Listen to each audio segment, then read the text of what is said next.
highly defendable. And that was very important because of my belief and the belief of many other people that I have great respect for, that the world is going through I'll call it a meltdown. Once the people found out what had been done to them by their representatives, they felt that it would be much better for their health and safety to be somewhere else. My understanding, it was the third ever closed session of Congress. We found that no matter where the politician was and what committee he was on, when top secret things were talked about, they wanted to close the session early so they could get out and put their tips out to the news. So we don't have any confidentiality in that, so it leaked out, I'm sure. Am I right in assuming that you wouldn't contradict those leaks? I wouldn't contradict them at all. Thank you.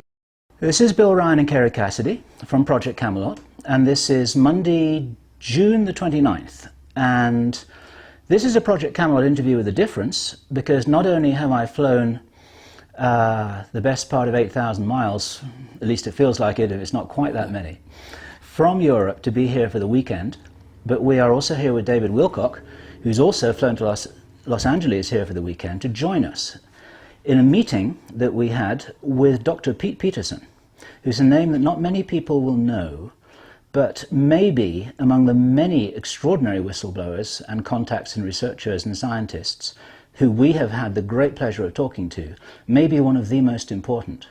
And yesterday we were talking off record for the best part of 12 hours, and our minds are still digesting an enormous amount of extraordinary information that he shared with us, some of which is off record, and as much as possible, Pete is willing to put on record here, on camera, because you feel, don't you, Pete, that there is profound and important reason why the sort of people who will be watching this video need to hear what it is that you have to say.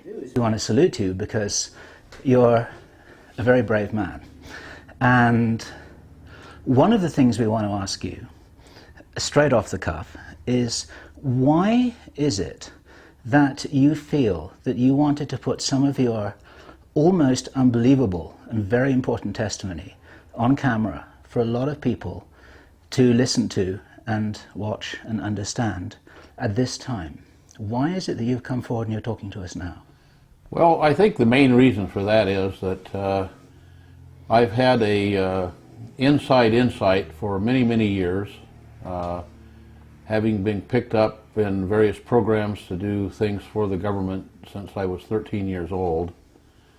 And being a problem solver, I wish I could say that it was hard work and so forth, but I come from a long line of inventors on both sides of my family tree, and people who graduated from school very early, and were significant in affecting things that affected humanity, a number of them in virtually every kind of field and climate. And I see that the world seems to have gone downhill. I'm aware of many programs to remove intelligence from people and return the people, at least of this nation, to a mediocre status. We've watched the school systems deteriorate. We've watched as my wife likes to say, the program in the school systems, No Child Left with a Mind. And that's her paraphrase for it. And I've seen that the type of government we have, though I'm a patriot and very crudely use the phrase that I got the flag tattooed on both cheeks of my fanny the hard way. I spent 10 years in the Marine Corps, and a great part of that was in combat and combat zones and other things I did for the government, and like to think I am unique in that I was probably shot at on most continents. And anyway, what I see happening is a complete turn away from the way this country started out and in its constitution to what appears to be headed toward a socialistic system where reason and logic has no bearing, and it concerns me, and I have no idea if my voice can help. I have no idea if that can, but I know that my ideas, I have inventions that have proven to be very helpful to society, and many of them have been suppressed by the fact that we had a government that was run by industry rather than by the people. And it's turned away from that, and many industries are actually governed by rules and regulations that make it virtually impossible for them to exist if they do things that are good for humanity. Mm-hmm. For example, we've had numerous things that happened in the industry of alternative power that were very inexpensive, very capable, but what we do is we've, through their own legislation, limited the power companies to being able to charge a certain amount over and above their costs. So when their costs went down, their profit went down, and they couldn't economically operate. What I would love to ask you about, Pete, before we go into some of the stories that you have to tell, and we have good reason to believe that, having spent the best part of 12 hours yesterday talking about a tiny fraction of your experience, I think that we could probably talk literally for days. And what the people watching this video are really concerned about, I think, is what can you help them understand better than they do at the moment about what's really happening on this planet at the moment? What are the agendas of the controllers? How much trouble are we in, and what can people do? And I want to put that question on hold because this is the purpose of this video as far as we're concerned. And there's a whole separate topic, which is a technological topic, because this man we're talking to now has told us about technology that we didn't know existed. And my brain is still reeling over a conversation that we had at breakfast this morning about which I'm going to say nothing. Now, before we start all of that, and that was a wonderful overview that you gave about your intentions, can you give us a little bit of a timeline of your career history, which started when you were very young, a little bit about the kind of things you've been involved in? We're not asking you to name names, but we just want to present you as somebody who people can get some kind of an idea of who this person is that we're talking to, whose name they haven't heard before. Well, I can do that. Very interesting thing we were talking about.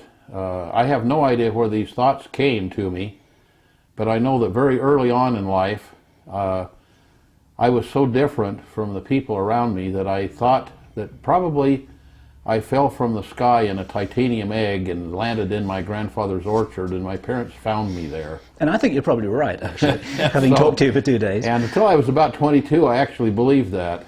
He is real. He's solid. He's real, huh?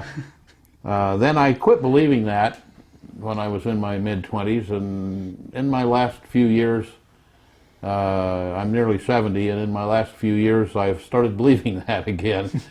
Because I find that the people I'm stuck with here on this little spaceship Earth don't seem to have the same view of anything. And it may be that I'm just wacky, but my wackiness has made a lot of products and made a lot of sense to a number of people throughout my life. When for some reason probably genetics, because I have on both of my parents' sides, I have long lines of geniuses that extend back in history. And I grew up in a home that was entirely powered and heated and cooled in a very temperate climate, was powered by the sun and by atmospheric pressure change. It was a home that had a gallery inside of it, much like Mexican haciendas, but was covered, where we grew all of our meat products in the form of chickens and rabbits and such, and where we grew all of our food products. So you had an interesting and unusual upbringing. Had an interesting and unusual upbringing, and we drove in cars that my father made and invented, and we lived in homes that my father built out of strange materials that were very highly insulated. My dad was a pioneer in tilt-up concrete buildings, and was an engineer for the military when in my youth through Second World War. And you were handpicked and chosen for a special program when you were as young as 13. Is this Yes, right? I distinguished myself at age 10 by building a number of rockets that held altitude records, world altitude records, and by inventing a material that's used even today to power solid fuel rockets. That material got out of my hands because I'm not a businessman and wasn't a businessman, and freely gave it away, and other people capitalized on it. But I liked explosions, and so early on started building rockets. There's a wonderful story that you told us yesterday that we'd love to say again very briefly, and I'm going to be using the word briefly in my questions here with an apology, because we know that you could talk with us literally for days about the extraordinary experiences you have, the things that you know, the things that you've been told, the things that you strongly believe with good reason. But one of the stories that we want you to tell is what happened one day when you were 10 years old with a bunch of adults and you had an extraordinary experience. Well, that I'll preface that just a little bit with the fact that as I was growing up, it was in a very small town, small country town, about 3 blocks long, and not a lot of people. My parents had a home that had a formal garden, and many of the local people would borrow that for weddings and family reunions and things like that, which my parents gladly lent them the facilities. And there was a wedding that went on, and as I remember, it was kind of in maybe June or July of 1950. And at that point, I had very limited educational resources in this tiny town, but one of the books that got me very, very interested in ancient peoples and anthropology and archaeology was the book that was written about the discovery of King Tut's tomb. And about the time I finished that book, it got me very, very excited to learn about the Egyptians and learn about the technologies that they had and who they were and how they built the pyramids. A lecturer came to town, the man who wrote the book Kon-Tiki, Thor Heyerdahl, and then that got me excited, so I decided I wanted to be an anthropologist, archaeologist, and was dead set on it and reading everything I could get through the state library system on that subject. And along came this wedding, and just about as the preacher was to say the words of destruction to the bride and groom, someone pointed up the sky and said, "What's that?" And everyone turned around. There were about 130 people there, and everyone turned around and looked, and for the next 2 hours, everyone at the wedding watched a series and groups of what I can only call flying saucers flying through the air, some as close as maybe 100 feet and some as far away as maybe 20 miles, put on a spectacular show, and everyone there saw it, as did many people in the surrounding community. Were they all the same? No, there were very different ones. Some were the shape of a pencil and seemed to have windows along the periphery. Some were round like a ball. Some were saucer-shaped with a bubble or a dome on top. Some saucer-shaped with 2 or 3 bubbles on the bottom. If you go back and look through the various flying saucer sightings that we've heard about over the years, there was probably one or two of everything we've ever heard about. And these things would dash away, clear out of sight, and come back. They would run away from the people at the wedding party directly, so you were looking just at one spot.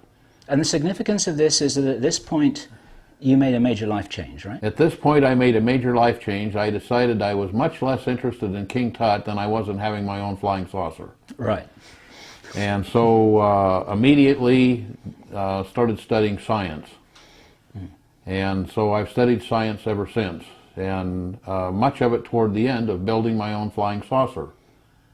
And over the years I came to the conclusion that it was, to build a flying saucer, you really needed to know first how to build what I call a Doctor Who phone booth. And for those who don't know, Doctor Who is a British science fiction spoof that runs on many stations in America about 1 a.m.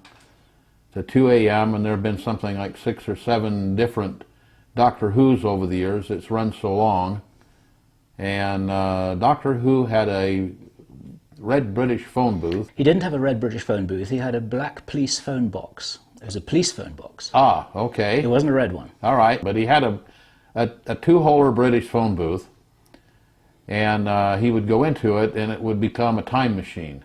It's called the TARDIS. It was called the TARDIS, and so he was a Time Lord, and he would travel back and forth in both space and time. And so as I tried to figure out how to build a flying saucer, I found out it was easier to build a TARDIS. And then I got thinking, well, who wants to just shove an aerodynamic body through air when you can just simply get somewhere and dial your destination and walk out where you are, and you don't have to push anything through the air. So anyway, I worked toward that end and have done many, many science projects, some for large corporations, some for, we'll call them agencies, and many of them for myself. And I'm in the process now at age 69 of building a laboratory to complete the work that I've done, and having acquired a number of very special pieces of equipment for researching such things. And so that's what I'm about right now, and I'm in the process of building that laboratory in a remote location where there are very little man-made magnetic fields. We don't really get television or radio direct much here, and have very, very little man-made interference, electromagnetic interference, and it allows me to do my work that I need to do. And so that's the life change that happened when I was 10 years old, and so I've been on that pursuit ever since. And we would say be careful what you wish for, because now you have the understanding, as far as you have told us in our conversation so far, you have actually the understanding, if you don't have the factory, to actually be able to make these machines. And you can also confirm that the powers that be on planet Earth actually have access to this technology and use it for all kinds of reasons. Is this correct? As far as I can tell, there are a number of governments that have this technology. My feeling is, and or my knowledge is, that it's been acquired from people who came to this planet from off-planet, and it's been from the reading of a lot of ancient documents dating back as far as 6,000 years. To the Sumerians? To the Sumerians. I have a Sumerian document that's been translated that tells exactly how to build a flying saucer, and it's a direct translation. And it probably doesn't give everything, but it certainly gives the principles. And I've experimented with a number of those principles and find out that things take place that in modern physics aren't possible. And I've worked with a group of scientists that have recently discovered things in both mathematics and science that would lead me to believe that the greater part of science that we have today, and I have a PhD degree in natural philosophy, which they used to call physics, that took a lot of effort to acquire, and it leads me to believe that these ancient documents portray knowledge that we simply don't have, and that the knowledge we do have is wrong. And you've been privileged to spend time in the Vatican Library. Is this something you can talk about on record? Probably, well, I can talk about things that there's a lot of information there that is very contrary to things that we believe very deeply, both philosophically and scientifically. And that's basically been held away from the public. It's not common knowledge. A lot of translations, which I think probably came from the remnants of what didn't burn in the Great Library of Alexandria. Some very ancient documents, and I was involved at a time with machine language translation of a lot of that material, which was, in those days, was somewhat crude, but at least it gave us some ideas. And the ones that looked good were later translated by people who had done, lifetime studies of the language, and I think they're pretty fair translations. Are you able to say about anything that you learned about the Anunnaki? Or is this off record as well? The Anunnaki, who are written about in the Christian and Jewish Bible texts, I've seen skeletons of what we call giants. There have been recent giants. There are people that would travel around with traveling circuses and so forth that were very, very large through genetic problems that they had, genetic errors, and all of them had joint problems. They had organ problems. They died young. The bodies couldn't support the weight, things like that. But some of the skeletons don't show those anomalies that one would see, and they're very well formed. They're very much like our skeletons in many respects, and they were written about in the Bible, and they were written about in other ancient texts. So one has to believe. I know that there were numerous suggestions that DNA tests be run on them once we got DNA testing pretty well down, and I know those have been thwarted by various religions and various school bodies, people not wanting to say that there are things that we don't understand, or that they don't understand, or that they don't want to understand. But we human beings are from ET lineage, are we not? My belief is that, I'll give you an example. Radiocarbon dating has become very, very accurate. And we have very good records of cavemen that didn't have a language. They drew some drew pictures, some didn't. We found caves with their tools in them, with the evidences of their civilization, with their making crude tools and things. And there have been a number of spots that those were found, especially in Africa and Europe and the Middle East. And then all of a sudden, over an 80-year period, emerged a civilization that for 3,000 years had the same language and the same religion and the same writing and the same mathematics. And it was very, very advanced from things that came afterwards. And, in modern history, since, let's say 300 BC, we haven't had any civilization that didn't change the language to where you couldn't read it in the 300-year period. Yeah. Now, many of the viewers of this video will be aware of the influence on ancient Sumeria, where this fully developed civilization seemed to appear from nowhere. I was just asking whether you can confirm in any way what a lot of people suspect, which is that we actually have been created or engineered by ETs who knew what they were doing and who wanted to create us for special purposes. Well, I don't have absolute proof of that. That's one reason I'm building the laboratory here.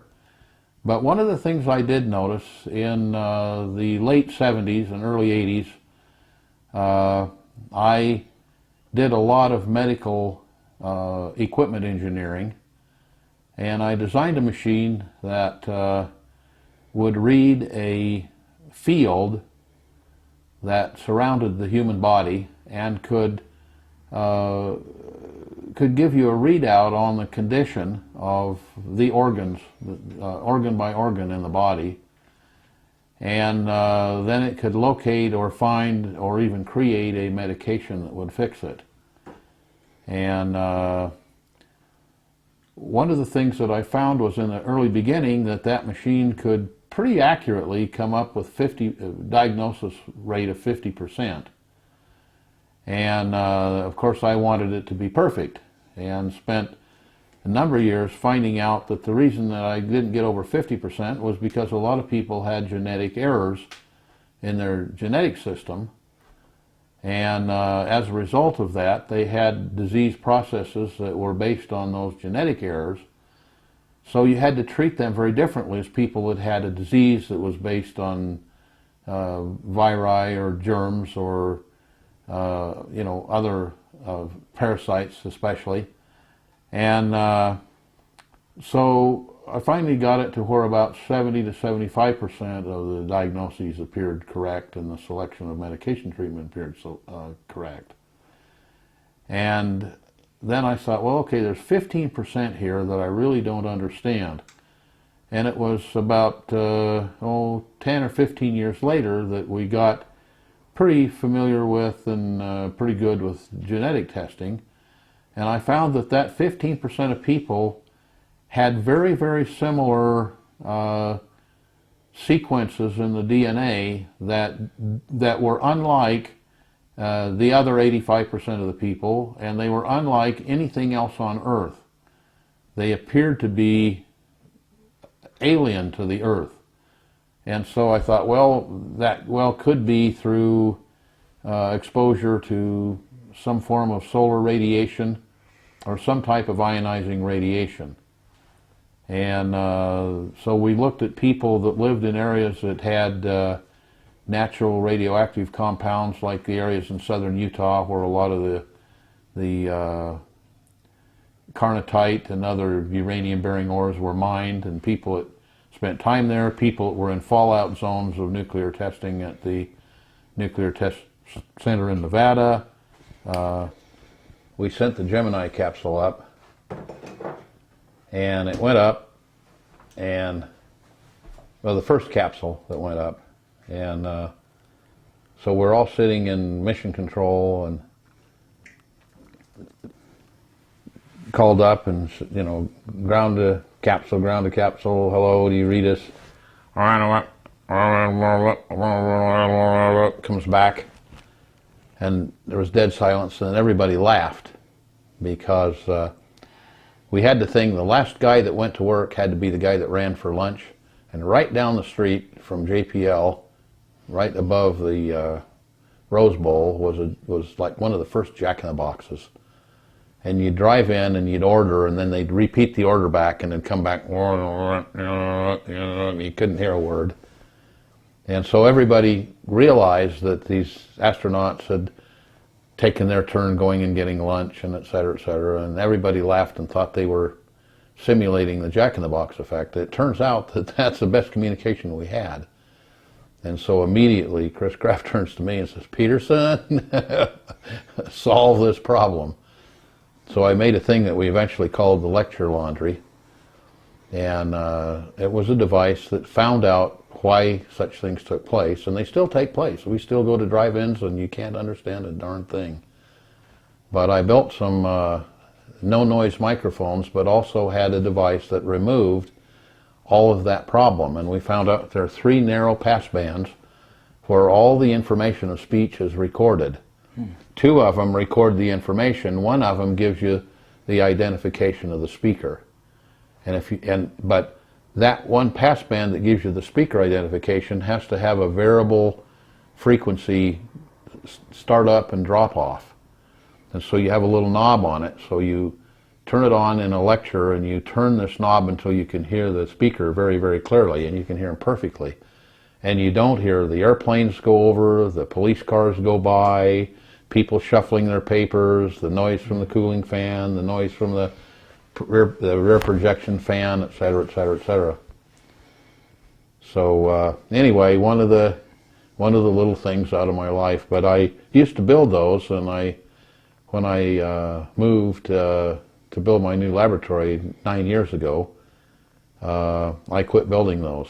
So that's one of the products I intend to put back in production. I checked to see why I couldn't get the final 15% of the diagnostic readings correct, and finally came to the conclusion that it was because these people had DNA that was had come from off planet, and that led me to think, well, if that's the case, there must be some kind of historical record. And when I went back and looked at the historical record, I found out that there are numerous records and numerous archaeological evidence that we were visited by people from off planet. And very probably, in my opinion, not only off planet, but extraterrestrial or extra solar system type of visitors. And you know, there's so many different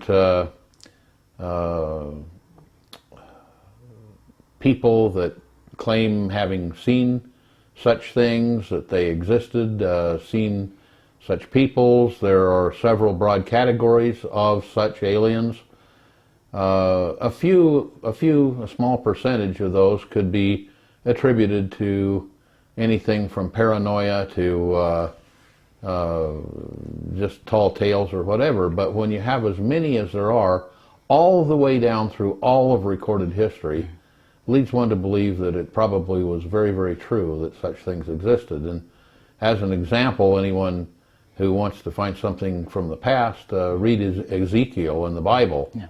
In the course of your work, have you encountered any documentation about the existence of our relationship with creatures like this?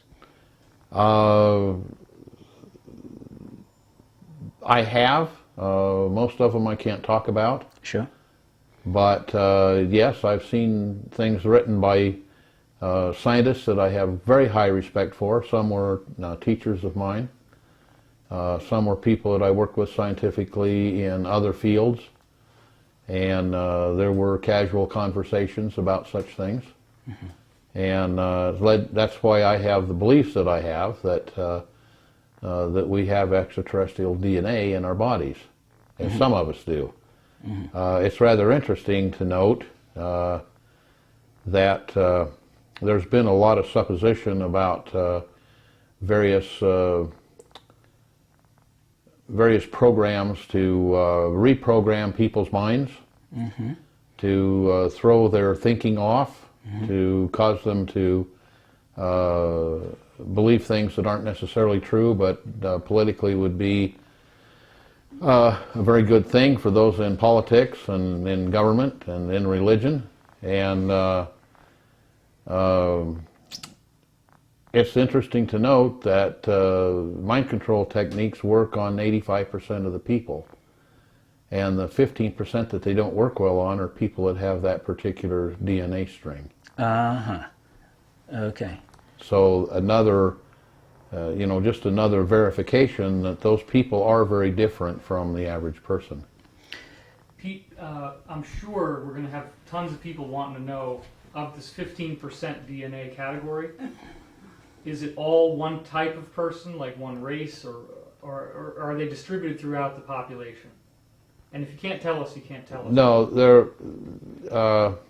they obviously run in family trees, along family tree lines or family lines, but they're pretty well distributed throughout all different cultures and races. Thank you.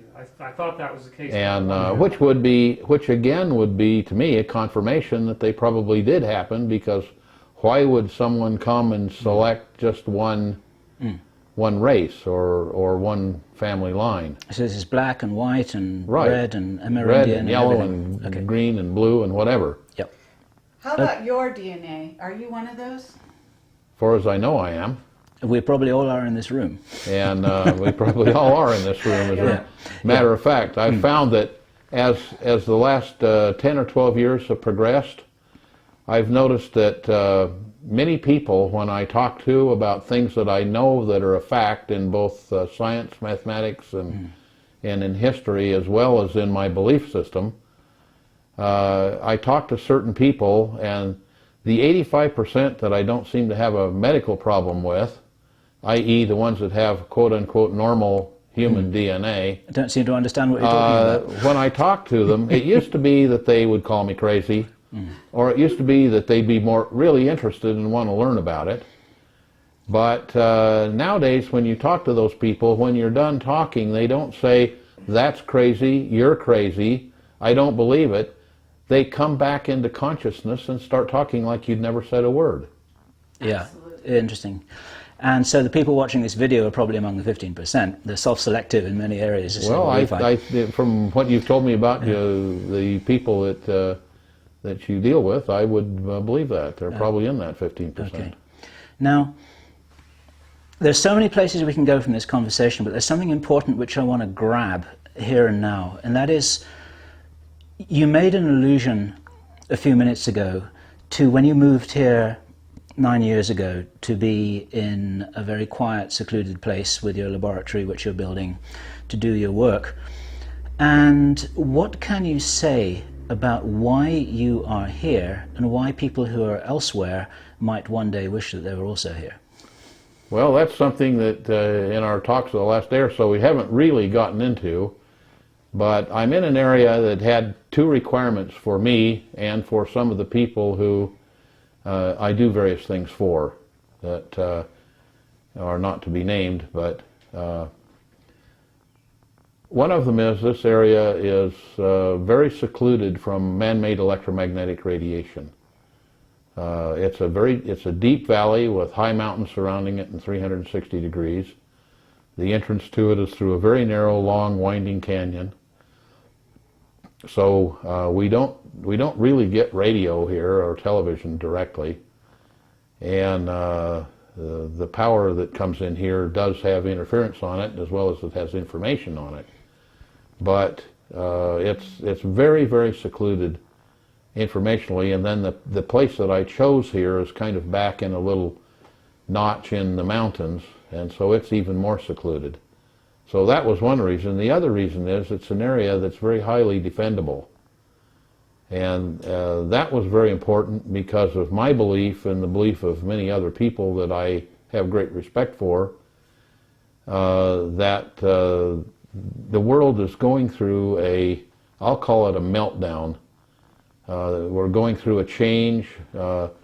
The alternative thought, radio and television shows and motion pictures are all, and books and movies are all fraught with the fact that something major is going to happen in 2010 or 2012, the end of the Mayan calendar. Earth changes, a number of things. The Yellowstone caldera is very, very active. There are areas up there where the ground has risen. My understanding is it's risen about 4 feet. We all know that there's got to be major volcanic activity under Yellowstone area because we can go up there and see the mud pots bubbling and Old Faithful geysering and you get the same smell the sulfur coming out of Hades. And metaphorically, the same thing may be happening politically. Exactly, and the same thing happening politically. We've best I can tell, we've been printing not only billions but trillions of dollars with nothing to back them whatsoever.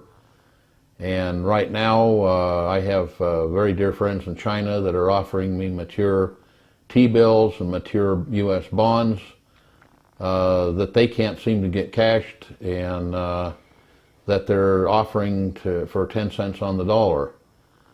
And they're trillions of dollars worth. It would be enough that if the world court system would enforce their eventual payment, every man, woman, and child in the United States would have to work for 4 or 5 generations to pay them off. And what's the connection between that and your being here? Well, that my being here is I'm in an area that, because of its geographical location, has 4 seasons, but it has a good growing season. The area where I am exports both agricultural and meat product in far greater amounts than the people here would consume. 1 pry bar or 1 stick of dynamite would shut access and not egress particularly, but it certainly would shut access off, so that if there were indeed a failure of the currency and the ensuing political and certainly geopolitical meltdown, this area would be very protected from large groups of people with no money and therefore no food and no energy and whatever. People come looking for food would probably come to an area like this. Is there anything you can say about your belief of the likelihood of these events transpiring? I've been led to believe in numerous briefings, and people that I know in fields that very definitely would know and so forth, they've all warned me that I should be at a place like this, and many people, even those from Europe and other places that had very heavy financial connections and major cities around the world, have closed those offices down, and a great number of them have expressed a desire to move here if they haven't already moved here. When you mean here to this particular area? Here to this particular area. Uh-huh.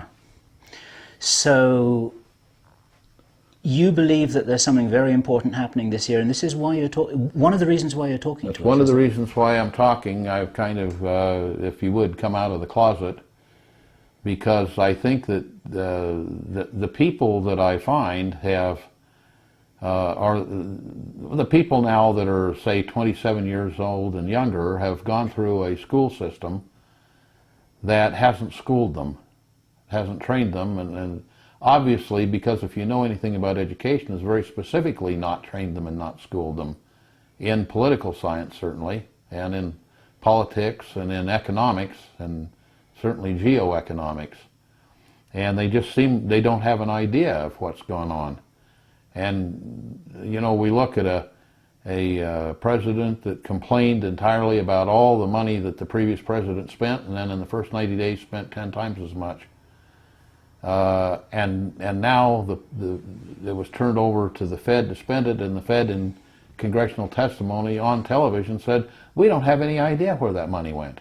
We have no idea. We can tell you where $2 billion of it went, but we certainly can't tell you where $7 trillion of it went or $6 trillion of it went. We don't have any idea.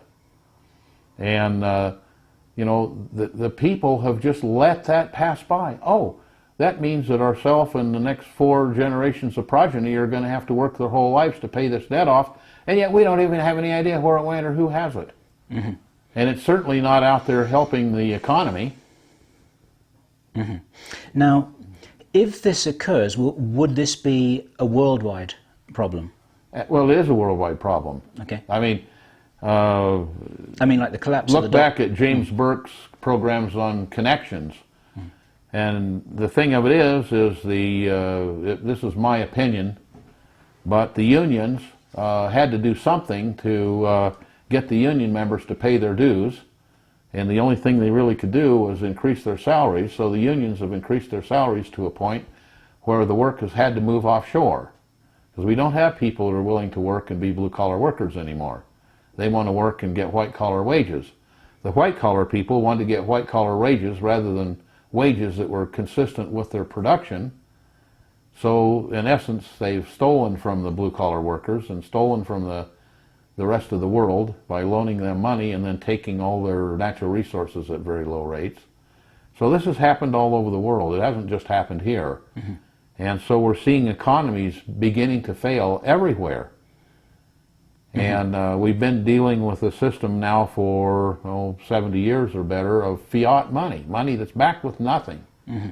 And it's like was said about the Irish when they moved into New York and into Boston. Everybody made money by taking in the neighbor's wash. Mm-hmm. Sure.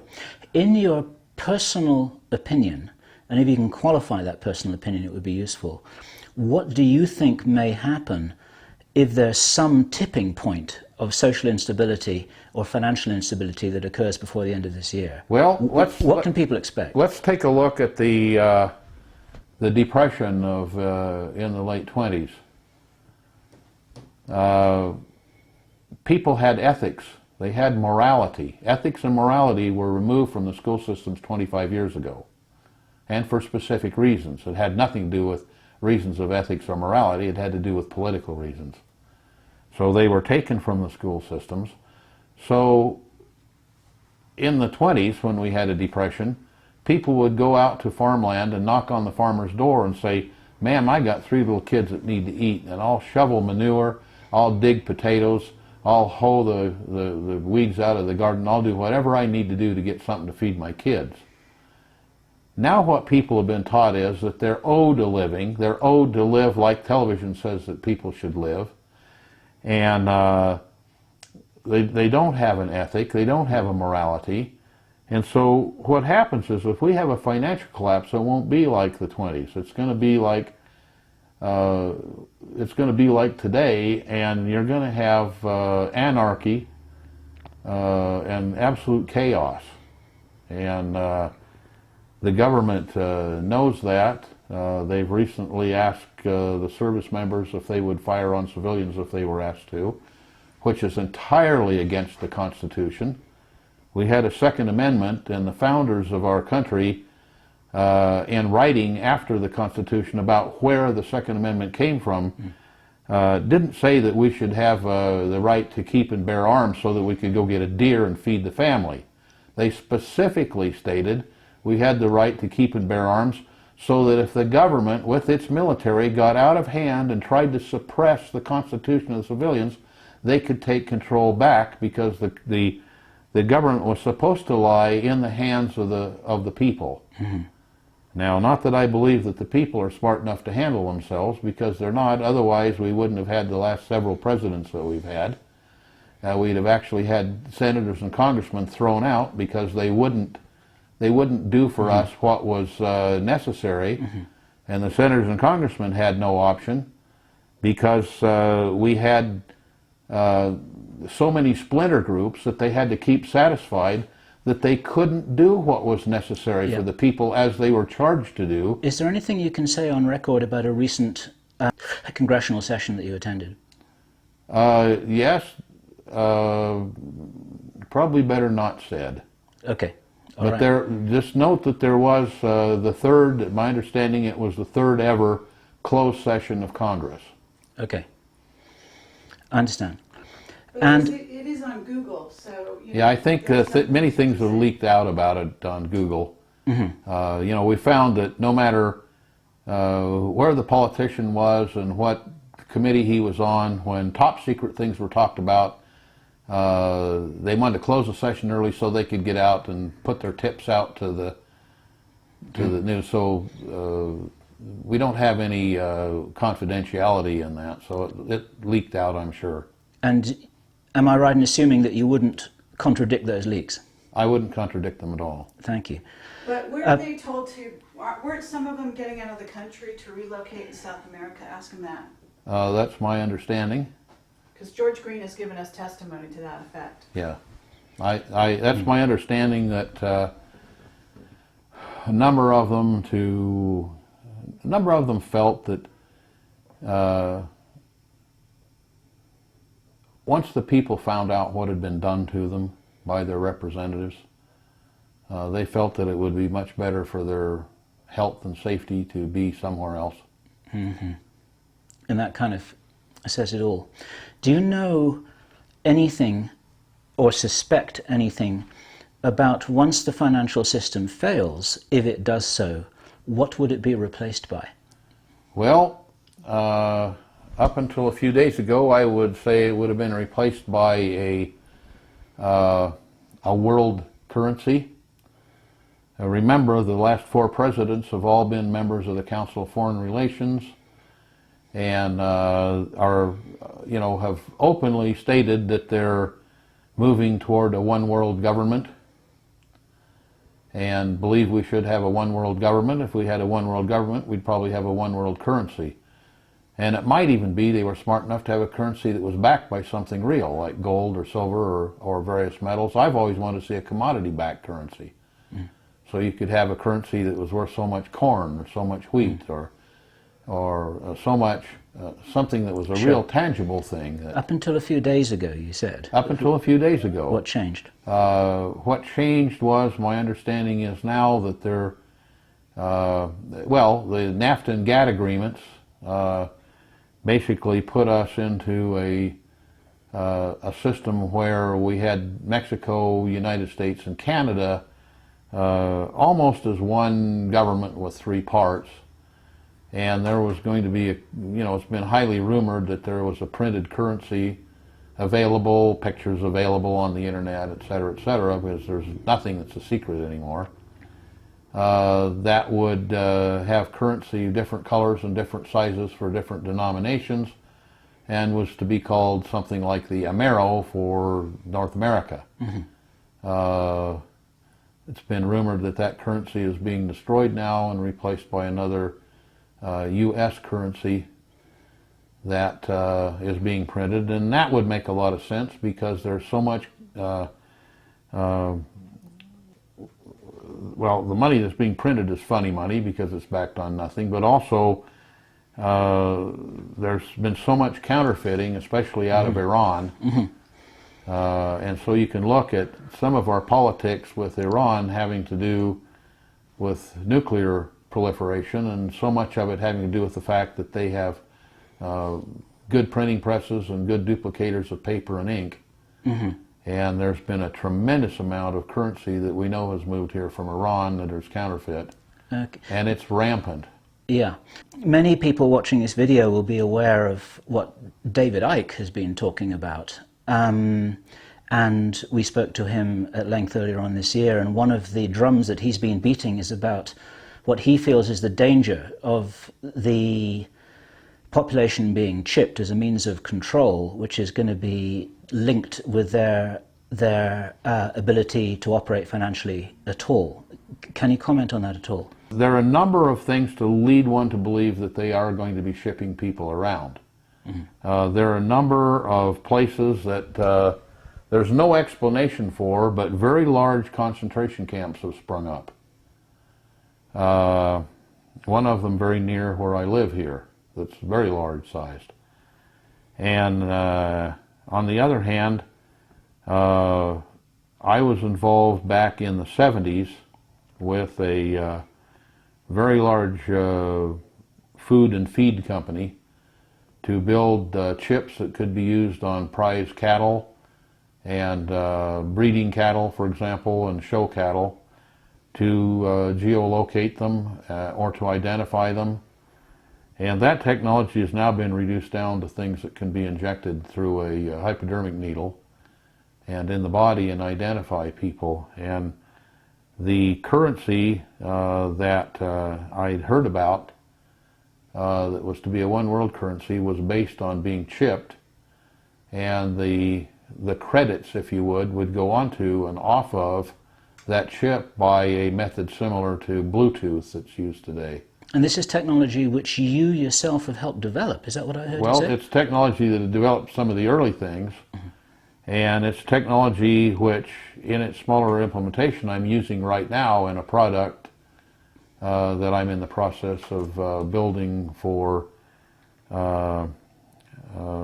geolocation and anti-theft, because there's so many people being kidnapped and and sacrificed for their organs, or being kidnapped and held for ransom, not the least of which is around Mogadishu area and in the Mediterranean, but also even in Mexico. A tremendous number of people being kidnapped for ransom there, both their own people and visitors. There's a problem tracking containers. Problem tracking sea land containers as well. Why is it important to track these containers? Well, there are around 10,000 containers a day coming into the country that are never physically inspected. And we know that weapons of mass destruction, though this is not totally announced, but we know weapons of mass destruction are coming in those containers. We know terrorists are coming in those containers because we see the evidence of it afterward. And thank God the government has picked up a lot of these things later. But the containers, and a lot of them are shipping contraband. A lot of them are shipping, we saw the dog food come in that was laced with melamine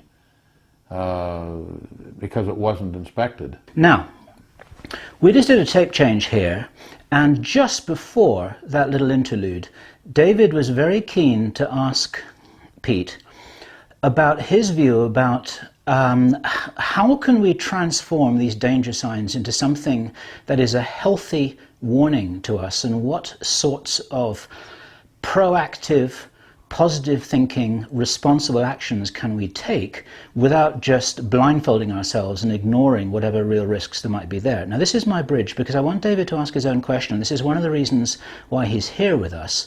We have a huge respect for David, his intellect, his perspective, his experience. And David, this is all yours. You want to talk to Pete about this very important thing here. Sure.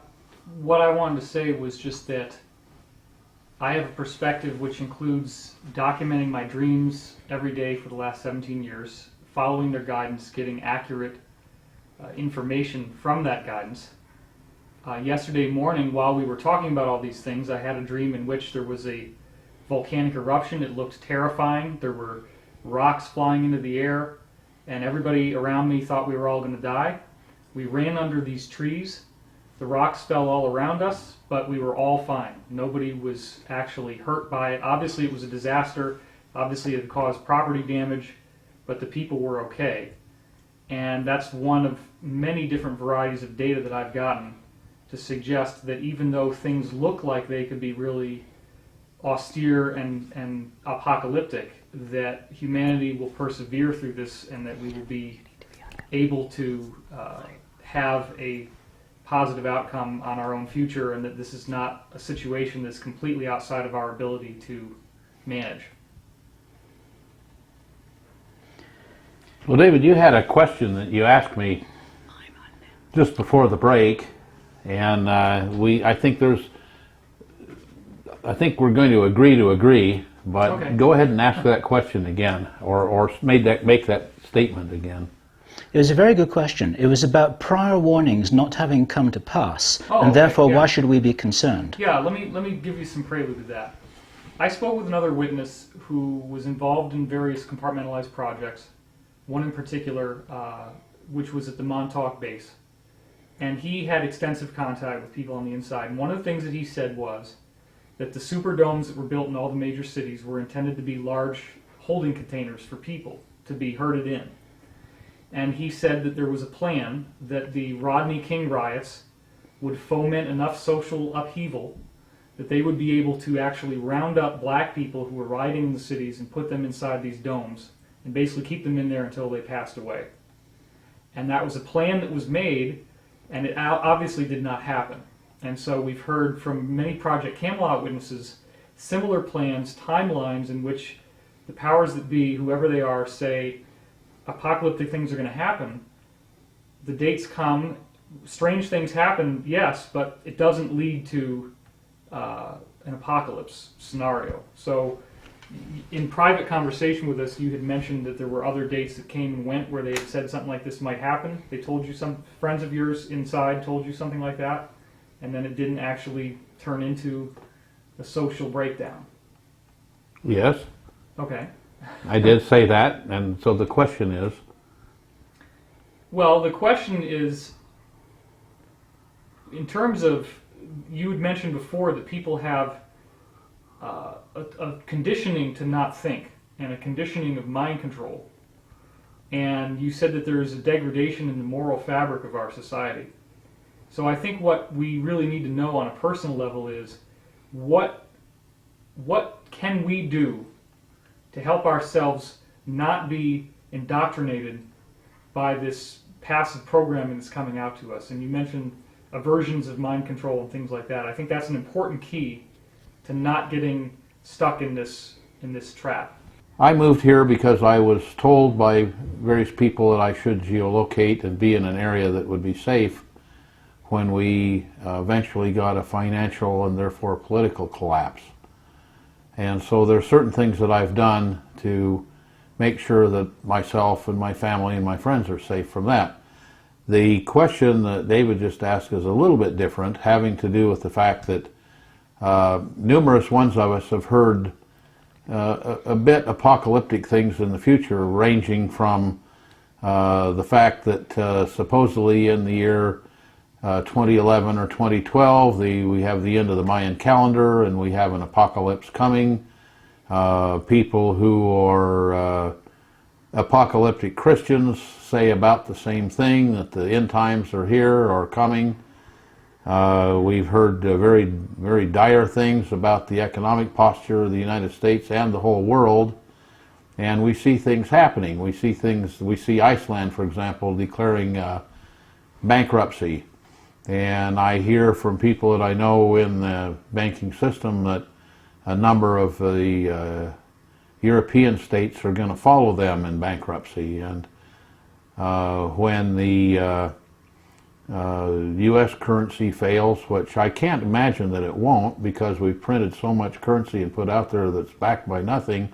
It's all beginning to come home and roost. The T-bills and the bonds are coming back to us, and I can't see what's going to happen there. We have the huge collapse that when before the current president took office, $16 million was going to solve all the problem, and please get this bill through, and we can take $16 million and put it out in, and it barely passed, and we got that through, and then it seemed like 3 weeks later we didn't know where the $16 billion was even supposed to go or what for, because they passed the bill without even knowing what was going to happen.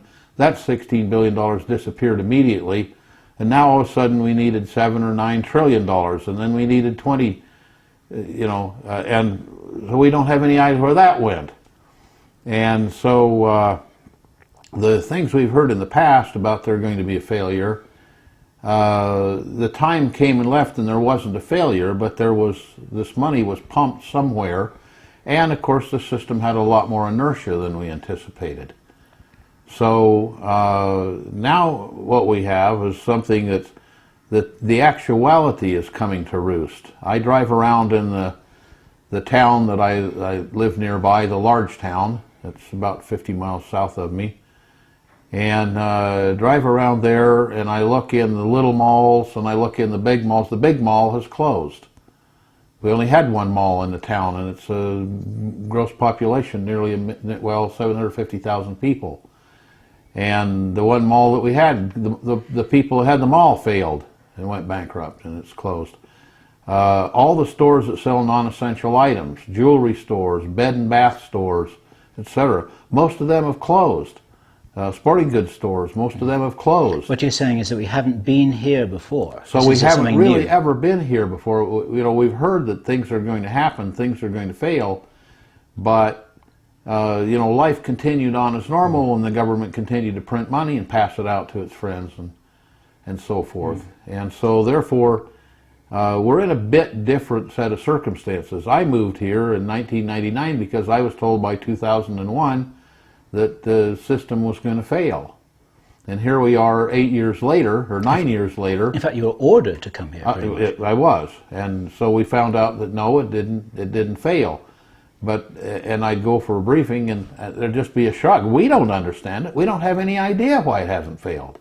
I mean, we just don't know. The only thing we can do is say there was so much inertia.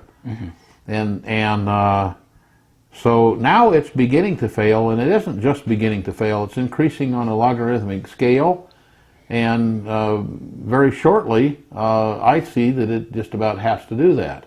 Which then brings us back to the first question that David asked just before the break was, what do I see that we could offer the listeners out there, something that they might do? And I can say, well, in my personal opinion and what I've done, I put my money and my talent, my skills, and my abilities where my mouth is. I've come here and I'm self-sufficient. I grow all my own meat, all my own vegetables. I have stored up those things that are going to be critical to society. I picked up the tools that I didn't have that allow me to do things in such an environment, in such a society, to produce things that are going to be necessary for people to have. And you can even make your own radio and probably fuel your own truck. Exactly right. And I have a number of vehicles that I now have engines that'll burn alcohol. I have the equipment, and I have the seeds, and I have the tractor, and I have the land, and I have the water to grow material that I can make alcohol from at a much larger rate than I need. Now, a lot of people listening to this will say, but I'm in the middle of a big city and I've got a wife and a mortgage and 2 kids who are at school, and I hear what you're saying, but what can I do? I'm not in that situation. What would you tell them? Well, I've taught survival for better than 40 years. And my particular area of expertise in survival was urban survival. And I was asked to write a book about urban survival, and I started the book out, and I can tell you that, and we got into that a little bit earlier, I can tell you that today there isn't any such thing as urban survival. Who knows their neighbors? In 29, people knew their neighbors and they had ethic and morality. Now the ethic and morality has been taken away from the children, and the children are now in their 20s and 30s. The community's gone. The community is gone. We don't have a community that would do that, and we have people that have children, and now some of them have a couple children. What are you going to do when your kids say, Daddy, my tummy hurts, I haven't had anything to eat for 2 weeks, and you smell the next door neighbor over there who was a wise squirrel and put something up, and you smell him out on his barbecue because he's got no power but charcoal, cooking a couple of freeze-dried steaks. And you have to ask yourself, what would that person do? Okay. But there are a lot of psychological operations that have been put in place in preparation for all of this. And there's a mental self-defense, or mental preparation, emotional preparation, spiritual preparation.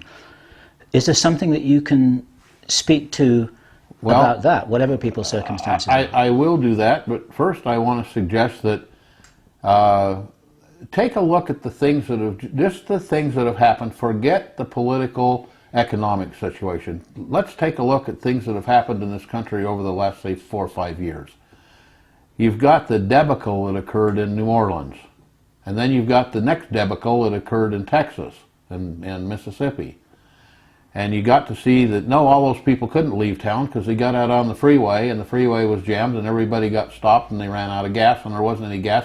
The people that owned the service stations left to get out of town also, so there wasn't anything for the service stations. You look at New Orleans, it was, I knew people that were getting water to New Orleans that had been ordered a year. It was a year until it got delivered. There were people who got thousands and thousands of trailer houses that were stuck in the Midwest and never got shipped down there. Nobody got to use them. But by the time they got where they could have put them down there, the things had already decayed, and they found out they were made with the wrong materials, and they were outgassing toxic things. Yep. That was how well the government was prepared for that, and they saw it coming and saw it coming and saw it coming. Nothing happened. Then you look at the people that live along the Mississippi River and its feeding tributaries, and they've had floods virtually every year, and every year they have floods, and they go back and rebuild their houses with lots of insurance money, and then they have floods the next year. We have, the weather is changing, and I think it's changing to the colder rather than the warmer, but anyway, the weather is changing very definitely. It's changing right here where I live, tremendously so. And the last couple winters we've had 2 to 3 times the snow that we had the previous 10 years. And then we've had water from it, the major water problems. We had droughts for a number of years, and I live near a huge reservoir that holds enough land to irrigate the whole southern state a year or two, and it's been absolutely dry in the bottom, hardly a trickle, and now it's clear full and spilling over. So in summary, you're saying that as a scientist, as an intelligent man, as somebody who's well connected on the inside with other scientists and other intelligent men, you think that there's a real problem? I think that there's a major real problem, and I think that people who don't see that and don't realize that simply have put blinders on. And I think that what they should do is think, maybe there's something to this, but at least we see that in major areas of the country, there's been problems where people needed to have a little supply of food left because they couldn't get to a store. They need to have things that if they have to leave their home, like in the area that I'm in, and in California especially, and in other states especially. There have been major fires that have gone on. People have been moved out of their homes, and when they left their home, they came back and they're crying on television, "Oh, everything's gone, everything's gone." And yet some of those people went to survival lectures that I gave, and they had copies of their driver's license, copies of their marriage license, copies of their insurance papers, copies of all the things they needed to have copies of. They had extras of all the children's pictures and extras of the journals and so forth put away in another location. And these are things that people can do to assure continuity even though there may be something come. California, we hear predictions about earthquakes all the time, and we see earthquakes all the time. And some are small and some are larger, but we hear the people that actually are predicting those things predicting very large earthquakes. They don't know it's going to be next year or the year after, but they know it's going to come. They know it's going to be large. They know people are going to lose things. Why don't these people have what's called a bug-out bag in their car where they can take off and leave the area? The government says, oh, you only need to have 3 days storage. But we look at where the government's come in time after time after time over the last 4 or 5 years and found out the government didn't have anything for them. Mm-hmm. They had to fend for themselves. And it was months sometimes before they had effort come in. It's very interesting to understand. When I teach a survival class, one of the things I do is right at the beginning of the class I put a velvet bag over people's head. And then I tell them I'm going to place a $10 gold piece somewhere in the room and have you all look for it. And whoever finds it gets to keep it. And so I do that, and then I say, okay, go look for it, and immediately someone says, oh, here it is, I have it, I found it. And everybody takes their bag and says, well, that's no fair, he didn't have a hood on. And I say, okay, so let's say that there's a big earthquake or a big emergency. And if you don't have a way of communicating, because the cell phones are going to be down, the radio stations are going to be down, if you don't have a way of communicating outside of those, it's like having a bag over your head. You're not going to know what roads are blocked. You're not going to know what roads have police that are not allowing people to go through. You're not going to have gasoline in your car.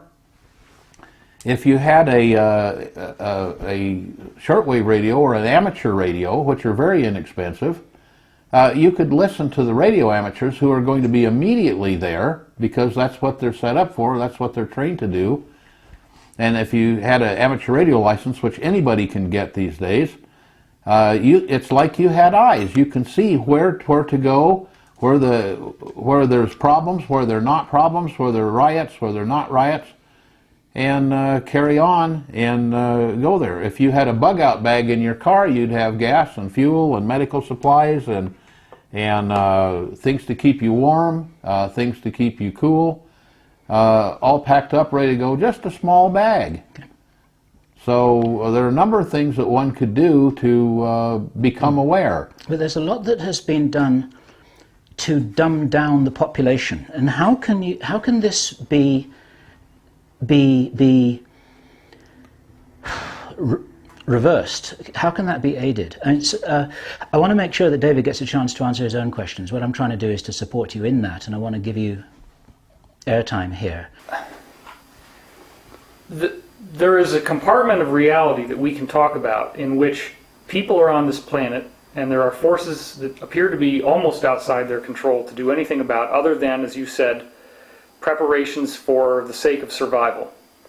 Then we also have another context, which is that you are apparently directly aware of extraterrestrials who are not strictly negative. In fact, you mentioned to us before that a lot of them are positive.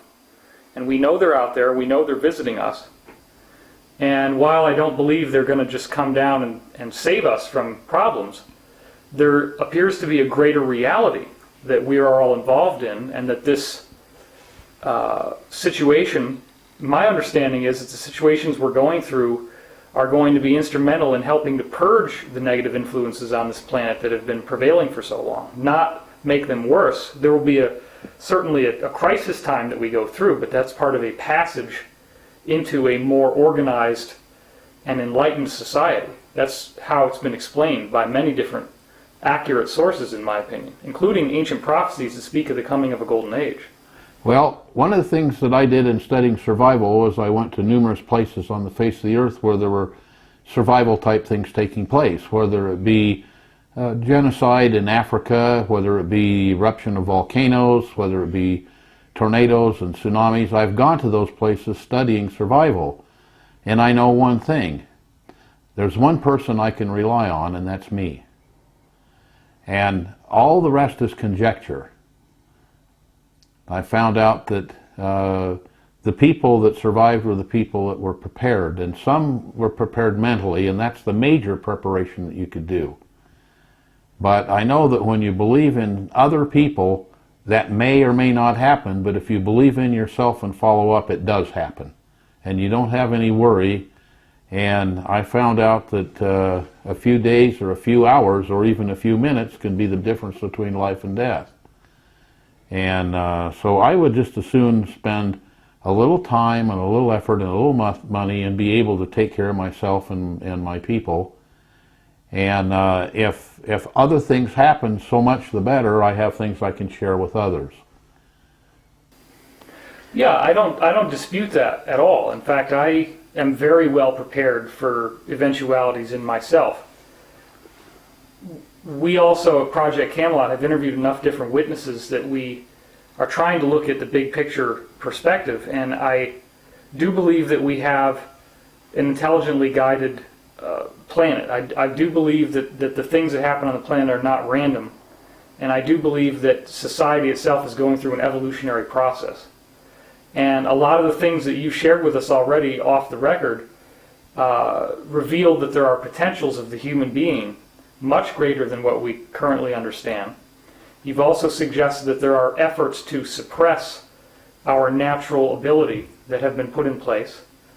And I think that while absolutely preparing is important, I think anything you can tell us about how people can strengthen their intuitive faculty so that they have an ability to get in touch with that part of themselves that does have the knowledge. You've mentioned remote viewing before, too. If they have some way, something you can share with us, a way in which people can greater empower themselves to the greater awareness that they actually possess, and how that could help them through these transitional times. I think that would be important to hear. Well, actually, strangely enough, we really agree. And I think we're both saying that one should do both, because then you don't have to rely on anything. You don't have to rely on somebody else. And that's the problem. What's been taken out of people over the last 20 years is responsibility. People have to take responsibility. And if you look at over the millennia, the people that we've considered major prophets, such as the prophets of Mohammedanism, prophets of Christianity, prophets of records such as Nostradamus and so forth. Every one of those and all the religions have said, take responsibility and prepare yourself. And it's the things that David's talking about to prepare are exactly correct. People should have those skills. They should go out and practice those. And I know that your group has been superb in providing evidence and providing a website that's a fantastic website where they can go and look and find out people that are talking about such things, people that are saying such things. I'm basically a warrior because that's kind of my path. And I've noticed that there isn't anybody out there in this world that's taking care of me except me. Mm-hmm. And that's not necessarily true because the knowledge, the intellect, the experience, the vast experience that I have has been handed to me on a silver platter. It's like I stuck my hand in the air to volunteer and got a hiccup in my rotator cuff and my hand just stayed up and I ended up volunteering for everything. And everybody thought I was volunteering, and so I got stuck into a number of different things. But none of it, as I look back on it, was by accident.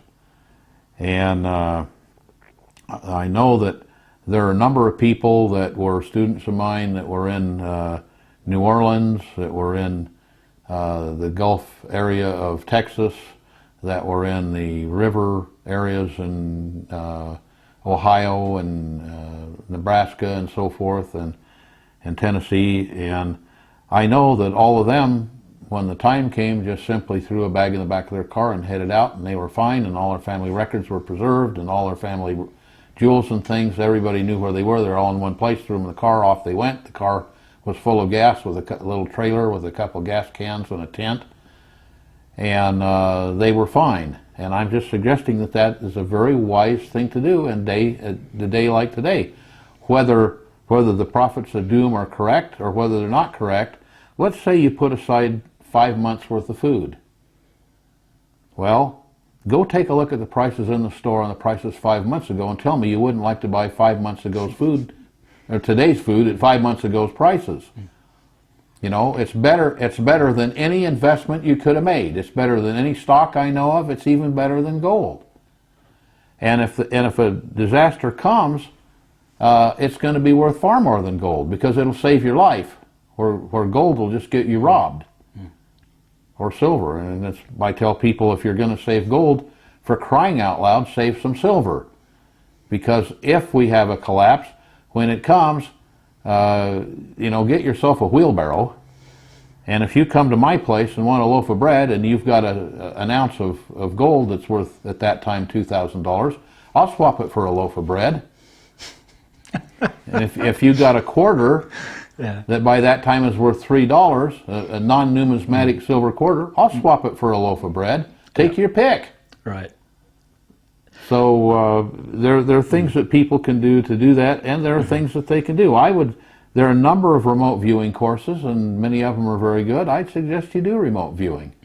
But I said, besides remote viewing, I know one thing that's certain. I can take my little ham radio, and I can pick it up, and I can call on the ham radio repeater, and I say, what's the traffic like on Route 17 going out through Palmdale? And somebody's going to say, oh, all the cars are stopped and they're not letting people through. Or they're going to say, oh, the traffic's flowing just fine, and I know that's the direction to get out of town. Sure. A lot of people would want us to ask this question. It's almost a matter of duty, and that is, how much does Obama know about all of this, in your opinion? That's a strange question. I can't imagine anyone accepting the job of president with the current situation. I can't imagine that. So, in that respect, I have to say he can't be very intelligent. On the other hand, he's an intelligent man. He certainly is an intelligent speaker. And of course, he was a debate king, if you would. And I know that when he got his first briefing, because I had friends that were present, said that he was so shocked that he had to sit down when he found out what really was happening. This was before he took the office. Now I think that he's found himself in a river that's flooded and headed south, and he's got a little boat with no oars. And very steep canyon walls. And steep canyon walls, and he's just paddling with his hands as fast as he can paddle, and trying to do the very best job that he can. He's has a few really good people around him, and I don't think that I really don't believe he has a hint how to stop what's happening. I don't think he has a hint how to stop the flood, because it's behind him, and it's coming on, and he's being driven by it, and there's not much he can do.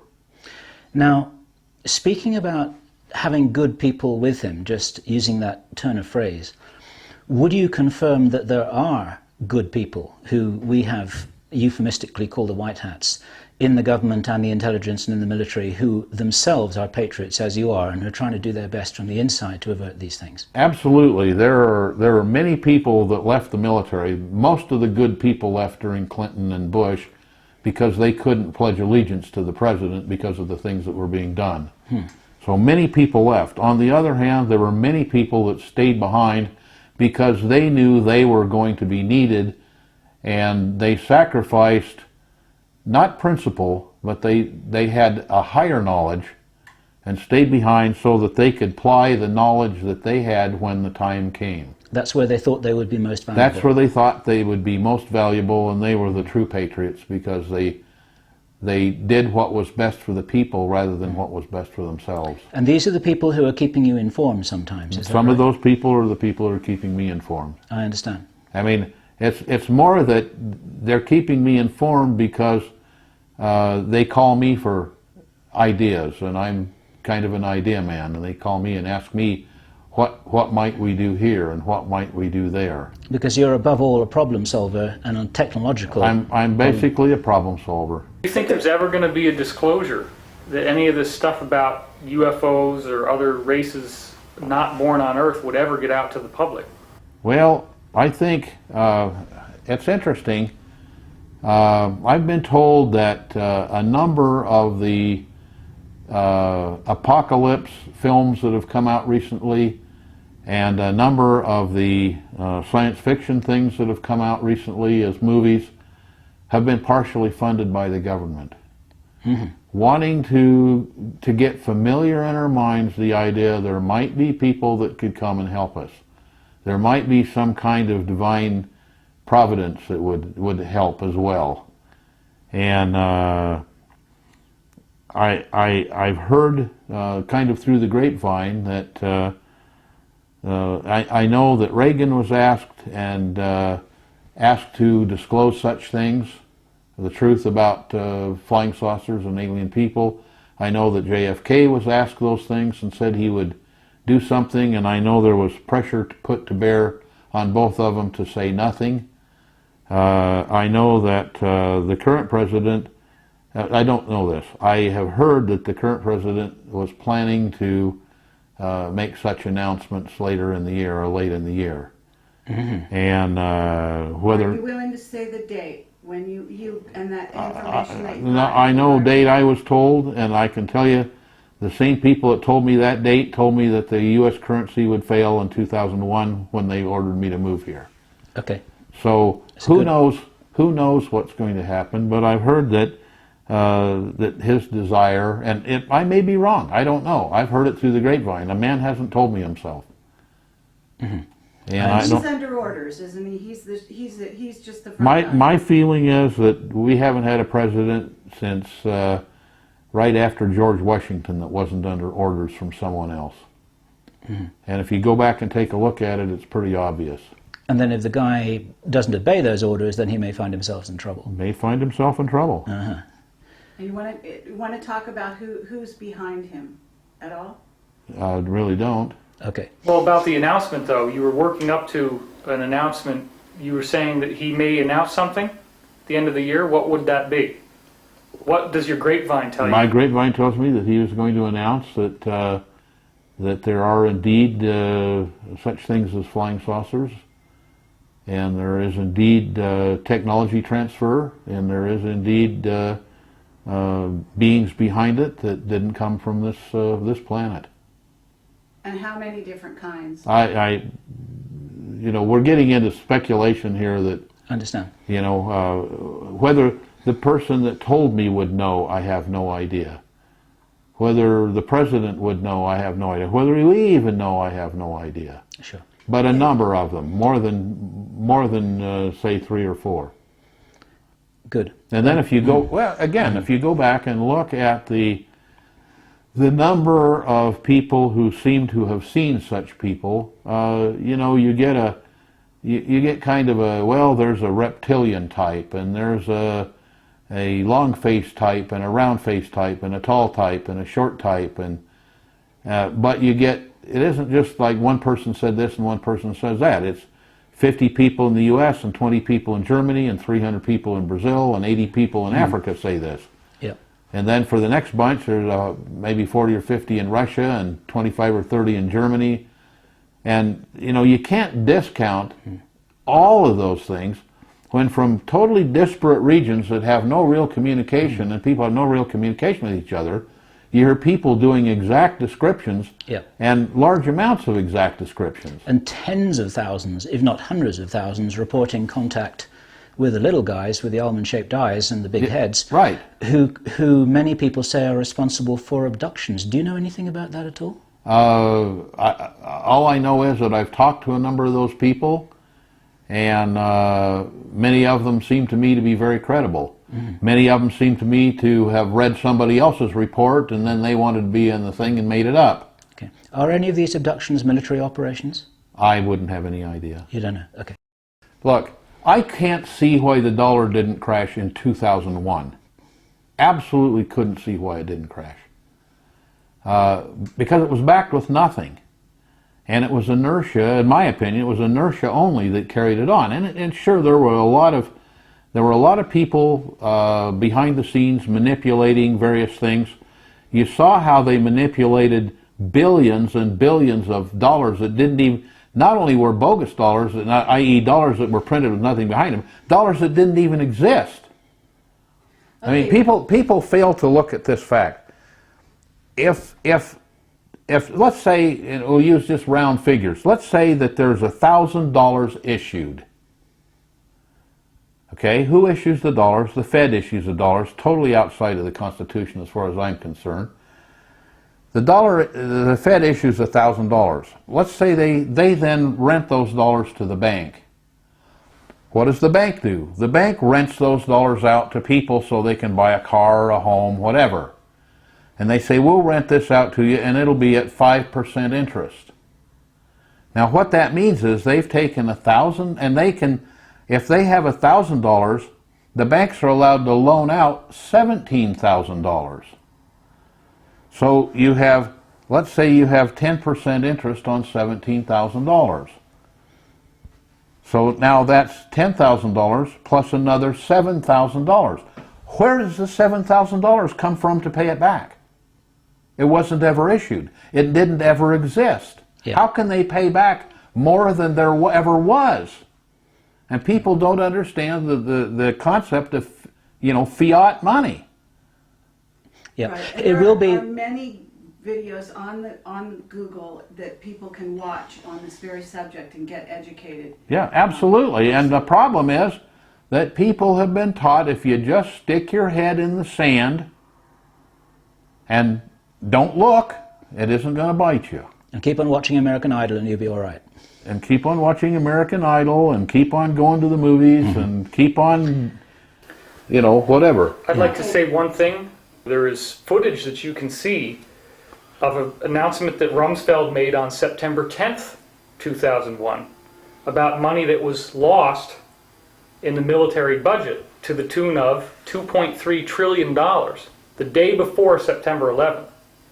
So is that in any way related to what you're talking about with the year 2001? Probably is, and there are a number of other things. Let's look what happened on September 11th. A building that wasn't even involved crashed to the ground, and in the basement of it was stored a massive amount of gold. It was never found. Okay, never found. And why would that building fall down? Not even ashes fell on it. It was out of the wind pattern. Right. Where did that money go, and why did that building fall down? Well, do you know the answer? I think I know the answer, but I don't know that I'm convenient with giving that answer because, I don't want to prompt somebody to go look for it because I know what I feel they'd find. I think what they'd probably find is an early grave. By now, people watching this video will understand why we were so keen to introduce Pete to this audience, and will understand what we were saying when we referred to 12 hours of off-record conversation yesterday that we haven't even begun to bottom out even so. And what we're able to provide here is only a very short summary of some of the things which Pete knows. And so with apologies, we're going to move on, because we've only got a certain amount of time and a certain amount of tape, to other areas, because there's an extraordinary amount of experience and information which you may want to share. And let me first of all ask you if you're willing to share any of your experience about working with Russian scientists and in what capacity you did that. Yes, I'd be more than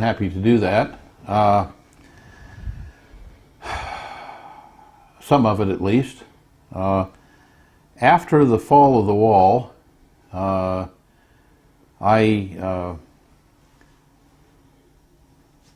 went to Russia and worked with a number of top scientists there that were involved in their space program. And you went to Russia, let me say euphemistically, in a professional capacity? Yeah, in a professional capacity. And I came by invitation and went there. One of the things we did was we took, and I'm going to use Russia in general terms, meaning the old Soviet Union. I went to The USSR. various countries that were at one time part of the USSR. And I was there, for example, when Ukraine declared their independence. Mm-hmm. And I knew the man who was the first president there. And so we took out of the USSR a lot of technology that had been pent up and brought back and donated it to the government here. And I got to see brilliant technology that some we knew about, some we had, and some we didn't have. Specifically in material science and in things that could be used to generate alternative energy, new ways of building motors, new types of materials for building motors and spacecraft, motors and spacecraft, new ways of storing electricity in capacitors, which would be very handy in making electric automobiles, meaning that you could take all the energy that normally is sent to the air as heat in braking and put that energy into a capacitor device, which would then bleed off into a battery and recharge the battery of the car to a certain extent. Did the technology behind the Aurora come from the Russians? No. That technology was invented specifically right here in the United States by a scientist that in my memory, worked for General Dynamics for a period of time, and probably worked for Rocketdyne or General Atomic for a period of time. Remember, General Atomic was highly disturbed when Lyndon Johnson refused to give them any more government contracts unless they'd move from San Diego to Texas. But the Aurora's been mothballed anyway, because that's old technology anyhow, is it? I would assume that. Okay. But it was a technology where you spray gas out through a surface and then explode the gas, mix it with oxygen and explode it, and it was like push shooting a pumpkin seed. The pressure external would push against it and push it forward at very high rates of speed. Okay. And very efficient. Okay. So that was our 60-second soundbite about the Aurora, which is worth an interview in itself. But go back to what you feel that we learned from the Russians, because we had some fascinating conversations about this. Well, we learned an awful lot about material science. There was a man by the name of I.M. Franchevich that was a believer in quantum physics, and so he wouldn't hire anybody. This was in the late 50s or mid 50s. He wouldn't hire anybody for his institute that didn't absolutely believe in quantum physics. So a lot of the work they did was based on quantum physics, and we hadn't quite decided whether that was real or not. And whether it was real or not, they came up with a lot of things that were very interesting. Additionally, they were doing a lot of research work in such areas as remote viewing and telekinesis and such things, and we learned a lot. We brought a number of people out from there that taught us things, and this was a very interesting thing that happened in the Soviet Union. If you look at their government, it's kind of a three-branch party system that you have the people from industry, the people from government, and the people from the political pedagogy, that so that the vote, to get the full vote, you had to have someone vote that it wasn't in violation of Stalinist-Leninist political dogma. And a lot of science was definitely outside of Stalinist-Leninist political dogma. And therefore the scientists were very frustrated, and so there was a lot of information they were willing to give out because their government had told them it was baloney anyway, so why not give it away? They wanted to see their ideas and thoughts utilized. And secondly, there were a lot of them that one way or another snuck out and came to work for the West and brought a lot of very good information, including a lot of the very basic things that were happening in what we'll call psychic phenomena or mental talents. It really isn't that. It's actually a definite science, and there's a lot of technology that's behind it, and we hear a lot of stories about that from the government, a lot of past history that's much of it disinformation, and we're told that, well, we learned a few things from it, but it wasn't particularly good, and I think that that's very wrong because I know it was particularly very good. And I can't imagine that they're not using that kind of technology. Additionally, we learned a tremendous amount of things about outer space technology. We learned a lot about the amount of radiation that you find in outside the ionosphere and the problems that causes. We had some problems with our early astronauts because we didn't know what was there. And noticed there were several lulls in our space program as we found out new things and then geared up to take into account the malevolence of outer space.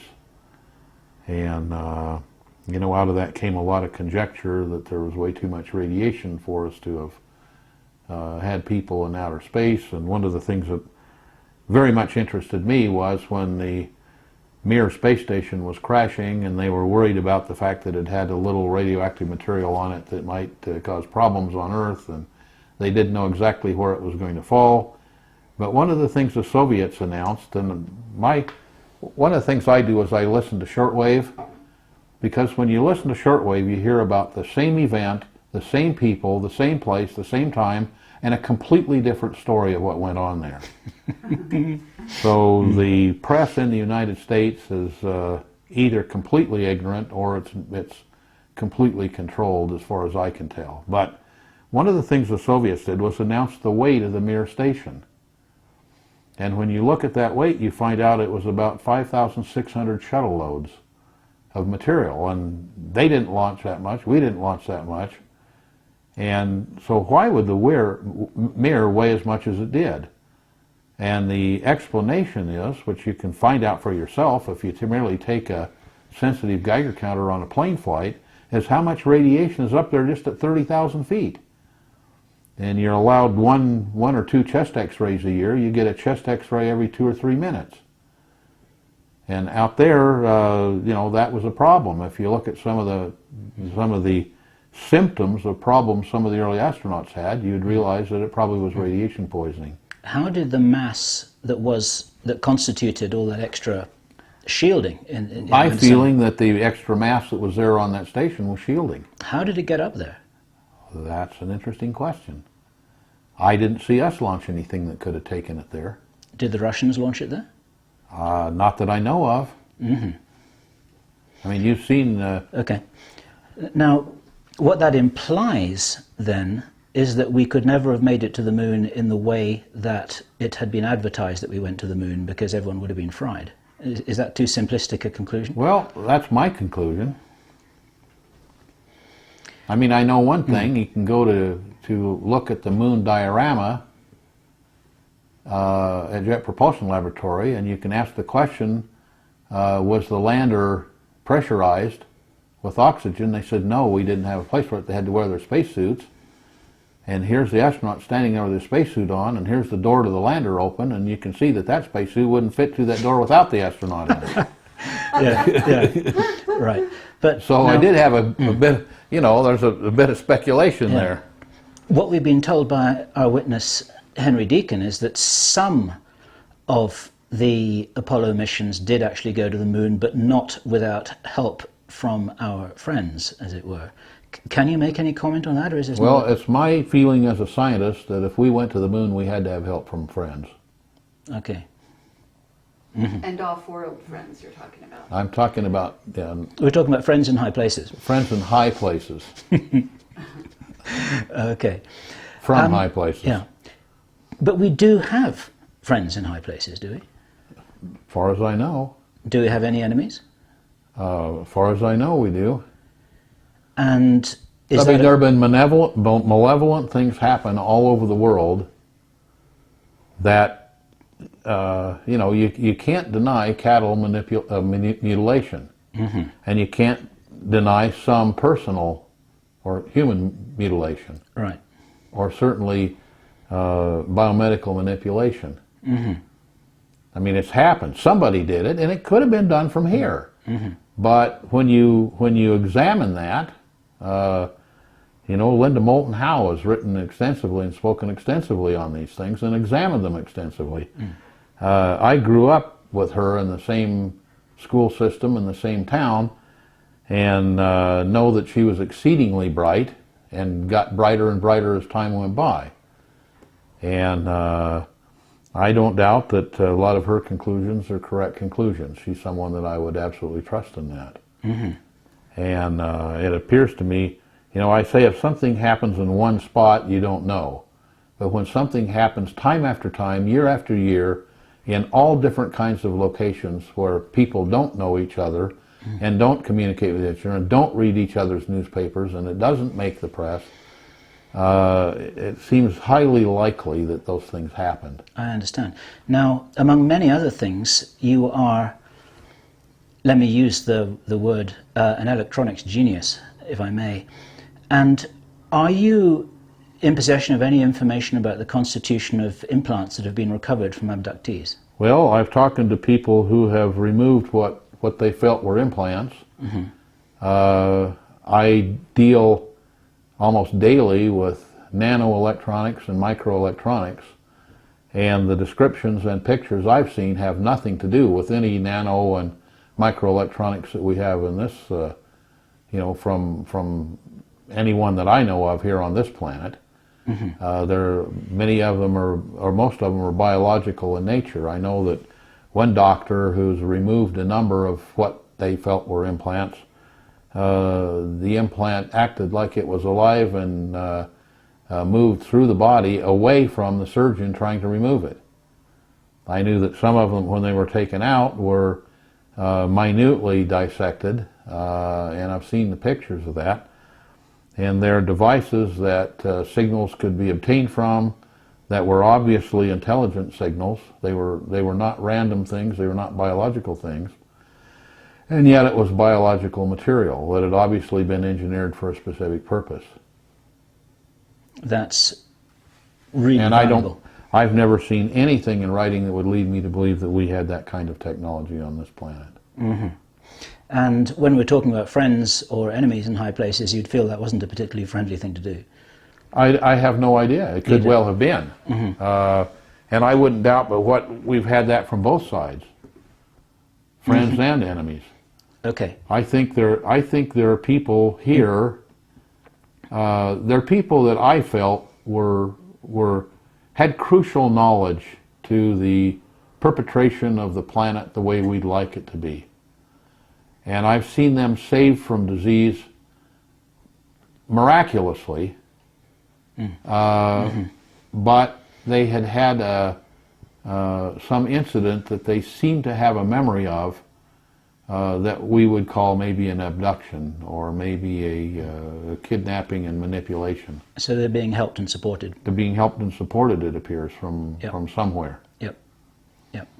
Our experience would support that, all the testimony we received from a lot of people. It's just interesting to hear your view. This is something we didn't even talk about yesterday. Well, I try to look at everything from a scientific viewpoint, from a really unbiased observational point of view. And being as I got involved in quantum physics early, which is something that deals a lot with probability, I try to figure the probabilities of things, make observations and feel the probability. Well, what would this mean? From a probability standpoint, what's the probability that it just happened spontaneously, and the probabilities are approaching zero? What's the probability that we had something that would do this? Probabilities are zero or very low. What's the probability that it might have come from some outside intelligent source? The probabilities are up in the 99% region. and then after you see one after another of these, you begin to think, maybe I'm on the right track here. Yeah, when does it become a reasonable certainty? Yeah, right. We've just mentioned the testimony from our witness and colleague Henry Deacon, and now you talked about your experience working with quantum physics. You told us about... Sorry, let me start this again. Henry told us about his research work in what some people call signal non-locality, or action or communication at a distance. One of the holy grails of physics is to build a working device such that there can be instantaneous communication that can traverse light years in no time. Is this something which you're able to talk about at all? Do you have any opinions, experience? Well, I've done a number of experiments, and I definitely have opinions, and I can say that Maxwell was right. One of the things I found out was... This is James Clerk Maxwell. James Clerk Maxwell, who wrote the first exposition of electromagnetic theory. And from a little bit of his work, the way I like to describe his work, it's like you took a white sheet of paper and he took the end of a paintbrush and dipped it in paint and made splotches all over this white sheet of paper. He said, here's something I saw, here's something I believe, here's something I've experimented on, and so forth. So now you have a white sheet of paper with a lot of splotches, which I liken to a window that you could peek through just a few holes in the window, and each time you peek through you see something different. There's a lot of the area that was still white that he hadn't done any experiment in, but there were a lot of various areas where he actually did something and had experiments that were repeatable and were eventually describable, if not explainable. So then he took one large bunch of these and he wrote electromagnetic theory around that. And so that electromagnetic theory allowed us to build motors and generators, electric motors, electric generators, radio transmitters, television transmitters, radio and television receivers, computers, internet, etc., over a period of time. And so that was passed on down through a line of scientists, engineers, physicists, and so forth, and became those motors and television and so forth. But what happened to all the other splotches? Many of them were never continued. The knowledge was never continued. It was never written about, etc., etc. So early on, I went and replicated most of the papers, most of the notebooks, most of the letters that went back and forth, and I started looking at some of these other things. One of the things that got out that people did look at was a thing called action at a distance, which meant that something happened in point A, and at point B, which could be clear across the universe, information could be sent from point A to point B faster than the speed of light, and it didn't travel, it literally went through some sub-universe or parallel universe from A to B instantaneously and with no energy required.